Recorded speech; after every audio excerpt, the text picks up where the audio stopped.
विदेश से पढ़कर आए ऐसे ही अभिषेक मुंजाल ने कारोबार जगत में ऐसी सोशल इंजीनियरिंग को इस्तेमाल किया कि दादा या ग्रैंडफादर श्री ओपी मुंजाल द्वारा स्थापित किए गए वर्ल्ड बाजार में स्थापित किए गए साइकिल उद्योग को वर्ल्ड की सबसे ऊंची ऊंचाइयों तक पहुंचाने के लिए पूरा जोर लगा।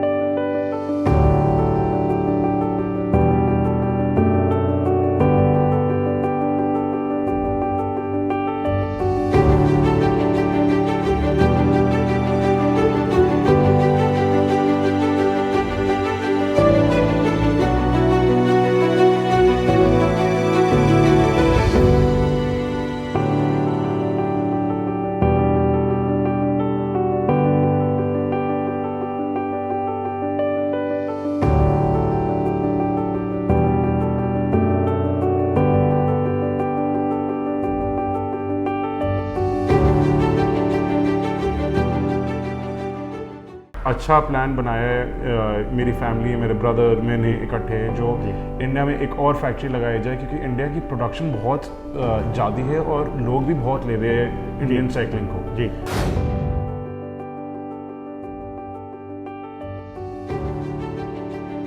नंबर 1 और लार्जेस्ट मैन्युफैक्चरर साइकिल कंपनी आपके पास है, जहां वो आपके लिए प्राउड है, वहाँ रिस्पॉन्सिबिलिटी भी है, बिकॉज वो वर्ल्ड का नंबर 1 बनाना, वो कहते हैं फर्स्ट आना तो आसान है लेकिन उसको मेंटेन करना सबसे कठिन काम है और सबसे लाइफ लॉन्ग चैलेंज है। सो आप थर्ड जनरेशन के लिए आप इसको कैसे देखते हो?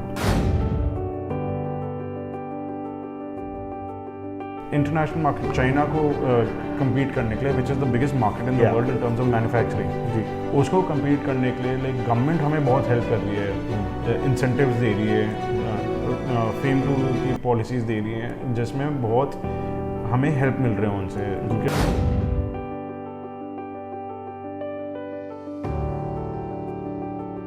घर पे जो चीज़ देखते हैं, so seeing my father and seeing my elder brother, मैंने हमेशा सीखा है कि like always go forward to the forward looking thing. Modernise बहुत होना है, वेस्टर्नाइज एक अलग टर्म है, मॉडर्नाइज एक अलग टर्म है। सो मॉडर्नाइज करके compete with the western thing and beat them in what they are good at. And India किसी से कम नहीं है आज के टाइम पे।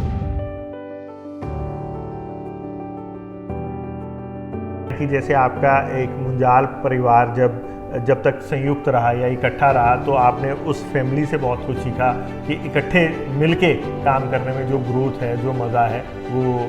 आई टोटली एग्री, मैं इसमें वही बोलूँगा, we are what we are today हमारी फैमिली वैल्यूज़ की वजह से जी। सो अगर फैमिली वैल्यूज़ नहीं होते हैं तब it can't go as much. दूसरों को रिस्पेक्ट करो, फैमिली को रिस्पेक्ट करो, everyone has a different thing, जिसका जो एडवांटेज है और जो बेटर है जी उनसे भी हेल्प लेते रहो।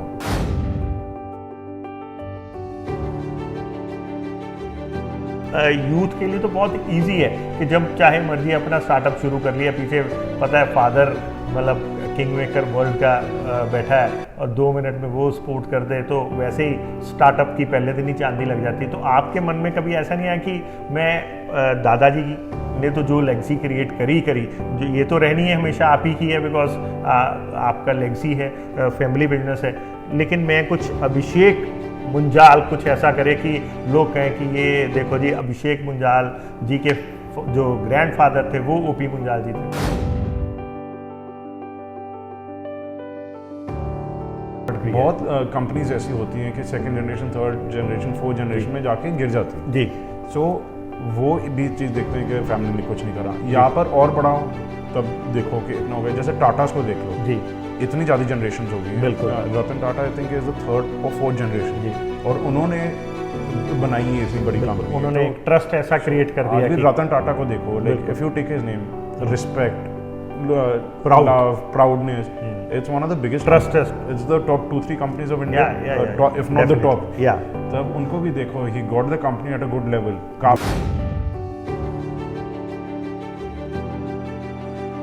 नमस्कार, मैं संदीप शर्मा एक बार फिर आपसे रूबरू हो रहा हूं। दोस्तों, देश की राजनीति और देश के कारोबार में इस समय कुछ ऐसी समानताएं देखने को मिल रही हैं कि जिसका जिक्र आपके सामने किए बिना रहा नहीं जा रहा। बात करें तो देश की राजनीति में, जी हाँ, देश की राजनीति में विदेश से पढ़कर आए अखिलेश ने एक ऐसी साइकिल दौड़ाई कि सबसे देश के सबसे बड़े सूबे के, प्रदेश के सबसे सर्वोच्च सीट पर जाकर पहुंचने वाले सबसे युवा सीएम बने। जी हां, अगर बात करें कारोबार जगत की तो विदेश से पढ़कर आए ऐसे ही अभिषेक मुंजाल ने कारोबार जगत में ऐसी सोशल इंजीनियरिंग को इस्तेमाल किया कि दादा या ग्रैंडफादर श्री ओपी मुंजाल द्वारा ओपी मुंजाल द्वारा स्थापित किए गए साइकिल उद्योग को, वर्ल्ड बाजार में स्थापित किए गए साइकिल उद्योग को वर्ल्ड की सबसे ऊंची ऊंचाइयों तक पहुंचाने के लिए पूरा जोर लगा दिया। आज जनहितैषी टीम हीरो समूह की हाईटेक लेयर वैली में, साइकिल वैली में, हाईटेक साइकिल वैली में लगाए गए नए यूनिट में पहुंचे हैं और रूबरू होते हैं हीरो साइकिल के युवा आगे बढ़ाने के लिए क्या विजन रखते हैं। सर नमस्कार। नमस्कार जी, thank you so much. Sir क्या कहना चाहेंगे, आज आपके आगे एक बहुत बड़ा चैलेंज है। आपके दादाजी जो श्री ओपी मुंजाल जी थे, उन्हें बात कहें तो उन्हें साइकिल इंडस्ट्री का अखिलेश कहा जाता है, जिन्होंने साइकिल इंडस्ट्री में ना केवल पांव रखा बल्कि अपने ही जीवन काल में उसको वर्ल्ड की सबसे बड़ी ऊंचाइयों तक पहुंचा दिया। अब वर्ल्ड की ऊंचाइयों तक तो उन्होंने पहुंचा दिया, अब आप उसी परिवार की तीसरी पुष्ट हैं। आज आपको वही सौभाग्य मिल रहा है कि अपने दादाजी के ही बसाए हुए जो स्थापित किए हुए कारोबार को आगे बढ़ाने का। सो क्या विज़न रखते हैं, उसको कैसे मेंटेन करना चाहेंगे? तो जो मैं जिस फैमिली में हूँ, जिन्होंने इतना बड़ा साइकिलिंग एम्पायर पूरा बनाया है, उनको इंडिया में मेंटेन करने का बहुत अच्छा प्लान बनाया है। मेरी फैमिली, मेरे ब्रदर, मैंने इकट्ठे जो इंडिया में एक और फैक्ट्री लगाई जाए, क्योंकि इंडिया की प्रोडक्शन बहुत ज़्यादा है और लोग भी बहुत ले रहे हैं इंडियन साइकिलिंग को। जी, तो India market is one approach जो हम करना चाहते हैं, और एक है इंटरनेशनल जो हम Europe, US, Australia, New Zealand, Japan, जहाँ पर बहुत लोग cycling takes it as a, तो इंडिया एक बहुत बड़ी मार्केट है, very nice market to be in. जैसे हमारे मेरे ग्रैंडफादर ने मुझे, मेरे भाई और मेरे फादर को ऐसे फैक्ट्री दी है, one of the best ones in the world, the biggest ones in the world. उसको बढ़ाने के लिए जो इंडिया में ब्लैक साइकिल के अलावा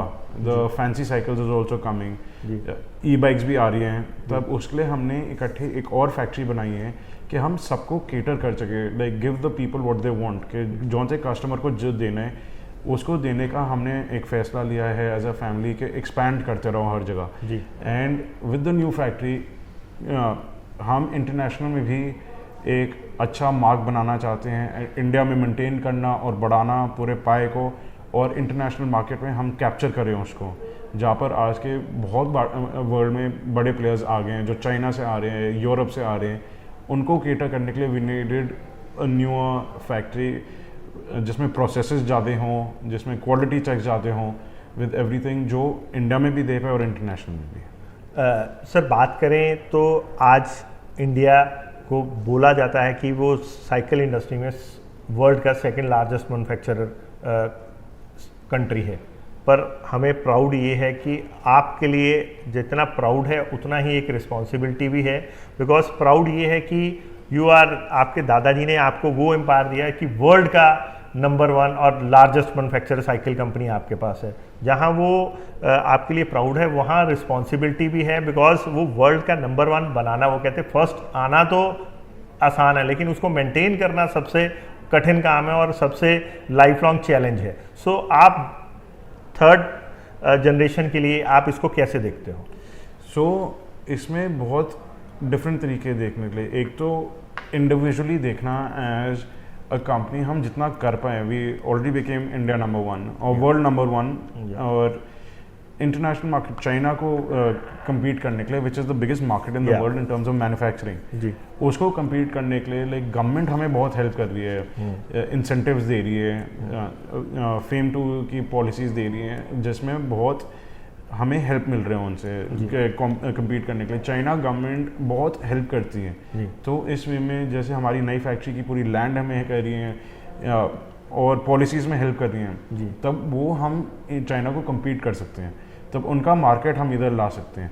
तो इंडिया को कैप्चर तो कर ही लिए, इंटरनेशनल मार्केट को करके ही हम compete कर सकते हैं, क्योंकि इंडिया में एक क्वांटिटी एक ली जा सकती है जिसमें क्वांटिटी को ऑलरेडी हम कैप्चर कर रहे हैं,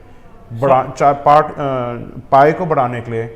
और ये फॉरेन जहाँ पर चाइना मेनली यूरोप में करता है, अफ्रीका में करता है, वहाँ पर हम उनको compete कर सकते हैं। इंडिया में चाइनीज़ प्रोडक्ट्स कम आते हैं जी, क्योंकि इंडिया की मार्केट ऐसे साइकिल मार्केट इतनी स्ट्रॉन्ग है, उनका आना थोड़ा मुश्किल है जी। तो वो ही कंपटीशन हमने बाहर देना है। सर बहुत अच्छा विज़न लगा। नॉर्मली हमने देखा कि बहुत सारी जो साइकिल कंपनियां और भी इंडिया में हैं, वो कहने को तो दिल को कहते हैं ना, दिल को तसल्ली देने को गालिब ये ख्याल अच्छा है, तो वो क्या करते हैं कि हमने देखा वो ज़्यादातर लोग अपने आप को ये सोच के खुश कर देते हैं कि हम एक्सपोर्ट करते हैं, लेकिन उनकी एक्सपोर्ट जो है वो या तो अफ्रीकन कंट्रीज़ को है या वो उन कंट्रीज़ को है जो हमसे भी पीछे हैं, बांग्लादेश में है, नेपाल में है, वो वहीं तक सीमित है। लेकिन आप लोगों से बातचीत करके एक ऐसी पहली बार एक फीलिंग आती है कि आप लोग चैलेंज एक्सेप्ट कर रहे हो और आप बात करते हो अमेरिका में, इंग्लैंड में, यूरोप में एक्सपोर्ट करने की। सो आपको नहीं लगता कि आप भी आसान काम करते हैं, आपने इतने बड़े बड़े चैलेंजेस लिए, वो क्यों? चैलेंज में खुशी है। सो जहाँ पर हार्डवर्क और सारा कुछ लगता है, आई लाइक चैलेंजेस। जैसे बांग्लादेश में भी हमने सप्लाई करी है, अफ्रीका में भी सप्लाई करते हैं, तो वो भी एक बड़ा अच्छा चैलेंज है। पर जो अलग चैलेंजेस में ही मज़े आते हैं, लाइक जो मेरे और मेरे ब्रदर की आर्ग्यूमेंट्स और फाइट्स होती है is about these challenges only, जो हम दोनों बोलते हैं ऐसे चलने नहीं वैसे चलने। हमारी विजन हमेशा से वैसे हुई है कि पहले grandfather got it to India number 1, dad लेके गए हमें श्रीलंका, बांग्लादेश, अफ्रीका। सबसे ज़्यादा विजन एक्चुअली मेरे फादर का ही है फॉर यूरोप। ओके, तब उनसे हमने बहुत सीखा है, तो आज के टाइम पे वही सीखते हैं जो आपके पेरेंट्स ने सिखाया है, घर पे जो चीज़ देखते हैं। So seeing my father and seeing my elder brother, मैंने हमेशा सीखा है कि like always go forward to the forward looking thing. Modernise बहुत होना है, वेस्टर्नाइज एक अलग टर्म है, मॉडर्नाइज एक अलग टर्म है। सो मॉडर्नाइज करके compete with the western thing and beat them in what they are good at जी। and इंडिया किसी से कम नहीं है आज के टाइम पे। जी सर, मैं एक पूछना चाहूँगा, नॉर्मली कॉर्पोरेट कंपनीज में ऐसा होता है कि ब्रदर्स होते हैं, तो एक ब्रदर को एक ड्यूटी दे दी जाती है कि आप ये देखो, सेल्स देखो, एक प्रोडक्शन या ऑपरेशंस देख रहा होता है। सो आप दोनों भाई जैसे इकट्ठे काम कर रहे हो, तो आप दोनों क्या क्या रिस्पॉन्सिबिलिटी संभाल रहे हो? सो हम me and my brother compliment each other very well. Okay. हम दोनों के पास अपने एडवांटेजेस है। सो हम दोनों अब रिसेंटली इकट्ठे काम करना शुरू हुए हैं जी। एंड जो हमारी भी फाइट्स होती हैं, आर्ग्यूमेंट्स होती हैं, पर it's all for the betterment, या फॉर द थिंग कि एडजस्ट करो। I have seen that in my grandfather and my grandfathers Elder brother. Okay, उन दोनों की वो दोनों भी बहुत अलग थे एज पीपल, एंड इकट्ठे काम करके they built out hero cycles and hero MotoCorp now which was hero Honda earlier. या तब वो करके उन्होंने ऐसे बहुत चीज़ें बनाई हैं इकट्ठे काम करके। जी, तो एडजस्ट करना एक दूसरे के साथ, एक दूसरे से बात करो, कन्विंस करो दूसरों को, और इकट्ठे outside we are one as a thing. Okay. हम दोनों डिस्कस करके सारी चीज़ें हम कर लेते हैं कि So, आपका कहना है कि जैसे आपका एक मुंजाल परिवार जब तक संयुक्त रहा या इकट्ठा रहा, तो आपने उस फैमिली से बहुत कुछ सीखा कि इकट्ठे मिलके काम करने में जो ग्रोथ है, जो मज़ा है, वो आई टोटली एग्री। मैं इसमें वही बोलूँगा, we are what we are today हमारी फैमिली वैल्यूज़ की वजह से। जी। सो अगर फैमिली वैल्यूज़ नहीं होते हैं तब it can't go as much. दूसरों को रिस्पेक्ट करो, फैमिली को रिस्पेक्ट करो, everyone has a different thing, जिसका जो एडवांटेज है और जो बेटर है जी, उनसे भी हेल्प लेते रहो। जी। सर जैसे आपने खुद ही बोला अभी कि बड़ा डिफरेंट सा क्वेश्चन है, आपको पता नहीं कैसा लगेगा, कि आप लोग हीरो साइकिल से शुरू हुए, हीरो मोटोकॉप भी बना, और आज अपने अपनी रिस्पॉन्सिबिलिटीज़, पूरा मंजाल परिवार अपनी अपनी रिस्पॉन्सिबिलिटीज संभाल रहा है, पर जैसे एक हीरो मोटोकॉप ने अपने आप को एक अलग ऊंचाइयों पे पहुंचाया। सो कई बार ऐसा नहीं लगता कि जब जॉइंट थे तो हम भी हीरो मोटोकॉप थे, आज हम हीरो साइकिल हैं, वो हीरो मोटोकॉप हैं, तो कभी आपस में ऐसी फीलिंग्स नहीं आई कभी? Because we all are human beings, so हर एक को लगता है यार कि आज तक हमारे फैमिली में ऐसे कभी कुछ नहीं हुआ। So we respect each other for everything. तो हम इट्स स्टिल अ फैमिली। मैंने कभी वैसे सोचा नहीं, पहली बार मैंने आपने डाली नहीं दिमाग में, I've never thought of it as, मतलब ऐसे कभी थॉट्स भी नहीं आते। मतलब ये फैमिली मॉरल्स या फैमिली वैल्यूज ही हैं कि बहुत अच्छी चीज़ लगी कि थर्ड जनरेशन है, मतलब आपके फैमिली में, और जैसे बाकियों की फैमिली में शायद फोर्थ फैमिली होगी, फोर्थ जनरेशन भी हो सकती है कहीं पे काम में, बिकॉज पर बहुत अच्छा लगा आपसे ये सुन के कि इस तरह के थॉट्स आए भी नहीं। वो इसीलिए नहीं आए क्योंकि कहीं ना कहीं बड़े बुजुर्गों के जो हमारे मॉरल्स होते हैं, जो हमारे वैल्यूज़ होते हैं, वो बहुत काम करते हैं। आज के टाइम पे like everyone's happy with what they are doing. ऐसी कंपनी नहीं है, हम तो पीछे भी देख सकते हैं, आगे भी देख सकते हैं। आज के टाइम पे रिलायंस है, टाटा है, Adani, then you can see anyone and everyone. तो वो इतनी बड़ी कंपनी हो चुकी है, वी लुक अप ऑल्सो कि लाइक ठीक है हम भी है, बट आई ऐसे एज थिंक हम भी हीरो हैं, हीरो मोटोकॉप हो सकते थे। That's not a feeling that we have, we just look at people ahead of us. और वैसे भी वो आज भी आपने जैसे बोला कि आज भी हम लोग एज ए फैमिली हैं, सिर्फ जिम्मेवारी अपनी अपनी सब निभा रहे हैं, तो ऐसा कुछ भी नहीं है। तो एक सर मैं और चीज़ पूछना चाहूँगा, जैसे नॉर्मली हमने देखा है जो यंगस्टर्स हैं, आज के यंगस्टर्स हैं, वो अपने पेरेंटल बिजनेस को साइडलाइन करके जैसे कंफर्ट जोन में रहते हैं। आप जैसे खास करके बहुत कम लोग हैं वर्ल्ड में जो आप जैसे कंफर्ट जोन में पैदा होते हैं या इतने कंफर्ट जोन में लाइफ को एंजॉय कर पाते हैं, और वो क्या करते हैं कि वो अपना नाम बनाने के लिए वो कहते हैं जी पेरेंटल बिजनेस तो जो पेरेंट्स ने किया, हम अपनी सेल्फ आइडेंटिफिकेशन बनाएंगे, वो कुछ अपना ही स्टार्टअप करते हैं। और आप जैसे यूथ के लिए तो बहुत इजी है कि जब चाहे मर्जी अपना स्टार्टअप शुरू कर लिया, पीछे पता है फादर मतलब किंग मेकर वर्ल्ड का बैठा है और 2 मिनट में वो सपोर्ट कर दे, तो वैसे ही स्टार्टअप की पहले दिन ही चांदी लग जाती है। तो आपके मन में कभी ऐसा नहीं आया कि मैं दादाजी ने तो जो लेगसी क्रिएट करी जो ये तो रहनी है हमेशा आप ही की है, बिकॉज आपका लेगसी है, फैमिली बिजनेस है, लेकिन मैं कुछ अभिषेक मुंजाल कुछ ऐसा करे कि लोग कहें कि ये देखो जी अभिषेक मुंजाल जी के जो ग्रैंडफादर थे वो ओपी मुंजाल जी थे। तब ऐसी चीज़ है कि लाइक अगर आज के टाइम पे भी जैसे ये कंपनी है, इसको अगर और भी बड़ा कर दिया, वो भी एज अ थिंग है कि लाइक देखो अभिषेक मुंजाल ने, आदित्य मुंजाल ने, पंकज मुंजाल ने ये आगे लेके गए हैं। ये नहीं कि क्योंकि फादर के विजन को और प्राउड किया। बहुत कंपनीज ऐसी होती हैं कि second generation, third generation, fourth generation में जाके गिर जाती है जी। सो वो भी चीज़ देखते हैं कि फैमिली ने कुछ नहीं करा, यहाँ पर और बढ़ाओ तब देखो कि इतना हो गया। जैसे टाटास को देख लो जी, इतनी ज़्यादा जनरेशन हो गई हैं। Ratan Tata I think is the 3rd और 4th जनरेशन जी, और उन्होंने बनाई है इतनी बड़ी कंपनी, उन्होंने एक ट्रस्ट ऐसा क्रिएट कर दिया कि रतन टाटा को देखो, like if you take his name, respect, proudness, it's one of the biggest trust, it's the top 2-3 companies of India, if not the top. तब उनको भी देखो, he got the company at a good level, कहाँ पर लेके गए हैं। So उसमें में भी देखो कि hero is also got a good name in India, उसको भी और बढ़ाएं, the people respected a lot more। जी, एक आखिरी क्वेश्चन सर थोड़ा सा, कि अभी जो आपने नया साइकिल यूनिट जो स्थापित किया है साइकिल वैली के नाम पे, तो हम ये पूछना चाहेंगे वहाँ पे साइकिल, हीरो साइकिल ने बहुत ऐसा भी विज़न किया है जो हमें सुनने में आया, आप उसको थोड़ा एक्सप्लेन कर देना, कि वहाँ खाली हीरो साइकिल के ही प्रोडक्ट, जैसे हीरो साइकिल की ही यूनिट नहीं लगेगी, बल्कि आपने अपने वेंडर्स को भी पुश किया है कि वो भी आपके साथ मिलके जॉइंट हैंड्स होके आगे बढ़े, बिकॉज अकेले आप सब कुछ नहीं बना सकते। तो आपको ये चीज़ की बहुत अच्छी एक नॉलेज है, ये एक फीलिंग है, ग्राउंड रियलिटी पता है कि इकट्ठे मिलके ही चलना पड़ेगा। सो आपने वेंडर्स को भी जो अपॉर्चुनिटी दी है हीरो साइकिल्स के कारण, उनके वेंडर्स को भी मिल रही है, तो उसका क्या लोग बेनिफिट उठा पा रहे हैं या नहीं? 100% उठा पा रहे हैं। इट्स अ लॉन्ग प्रोसेस ये, क्योंकि किसी को भी इस्टेब्लिश करने में टाइम लगता है जी। तो इसको vendors, cycle is one company, is one product, मैं कुछ और वर्ड यूज़ कर रहा था पर लाइक एज अ थिंग कि कोई भी प्रोडक्ट बनाओ इतने सारे डेवलपमेंट चाहिए होते हैं, everyone can not be good at और खास करके साइकिल में तो एज वी नो कि मोर देन 400 पार्ट्स, इतने ज़्यादा पार्ट्स हैं कि सबको एक्सपर्टाइज नहीं कर सकते हैं जी। So as a family, as good relation, इतनी कंपनीज होती हैं जी जो इकट्ठे आके will make the final product. आप कोई भी कार देखो, यू नीड हेल्प।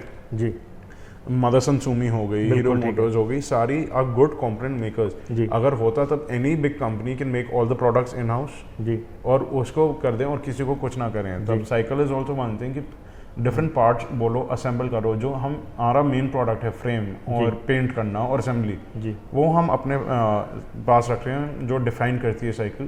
एंड हमारे अच्छे family as vendors ji will be coming in and jointly going ahead together, और सबको इकट्ठे बटना चाहिए। उन्होंने हमें बनाया है, वेंडर्स ने, they've helped us grow, so it's our responsibility to actually take them along with us to go around the world. जी सर, एज ए आप इंडिया के वो यूथ हैं जिसको सारा वर्ल्ड देखता है, बिकॉज आपकी जो कंपनी है वर्ल्ड रिनाउंड है, वर्ल्ड की लार्जेस्ट साइकिल मैन्युफैक्चरर कंपनी है। सो अब आदित्य मुंजाल जी और अभिषेक मुंजाल जी को पूरा वर्ल्ड देखता है, बिकॉज वो यंगेस्ट एंटरप्रेन्योर हैं। तो बहुत सारे लोग आपकी तरह बनना चाहते हैं, तो उन लोगों के लिए आज आप किस तरह का मैसेज देना चाहोगे? मैं बस बोलूँगा एक चीज़, हार्ड वर्क के तरीके से ही बनना है। Everyone has to work hard. सबकी रिस्पॉन्सिबिलिटीज़ अलग है, सबकी चीज़ें अलग हैं, बट वर्क हार्ड करके ही we can move ahead. That's the only thing, just work hard. Okay sir, anything else sir? Thank you so much. Thank you sir. So friends, ये थे हमारे साथ अभिषेक मुंजाल जी, जो कि हीरो साइकिल्स की वो कमान संभाल रहे हैं जो पूरे वर्ल्ड में रिनाउंड है, और वर्ल्ड की लार्जेस्ट कंपनी के जो ये यंगेस्ट, अभी हम बोलें तो एंटरप्रेन्योर हैं, यंगेस्ट जो डायरेक्टर्स हैं। सो बहुत अच्छा लगा इनसे मिलके। आज हम इनके साइकिल वैली यूनिट्स में पहुंचे थे इनसे खास मुलाकात करने, सो दैट कि पता लग सके कि जो आज का यूथ है वो कहीं ना कहीं अपने फैमिली पेरेंटल बिजनेस को छोड़ के नए नए स्टार्टअप्स खोलने में लगा है। वहाँ ये एक ऐसे यंगस्टर्स भाई हैं जिन्होंने एग्जाम्पल क्रिएट करी है कि एक नया स्टार्टअप सेटअप करने के बजाय जो एक चैलेंज लिया और जो इनके खुद के पेरेंटल बिजनेस को ही आगे बढ़ा के उसको मेंटेन करने में एक चैलेंज महसूस करके उसमें खुशी प्राप्त कर रहे हैं और उसको आगे बढ़ा रहे हैं। हमारी बेस्ट विशेस इस परिवार के साथ हैं, दोनों भाइयों के साथ हैं। ऐसे ही विभिन्न शख्सियतों के साथ आपके साथ रूबरू होते रहेंगे। देखते रहें, बने रहें जनहितैषी। धन्यवाद।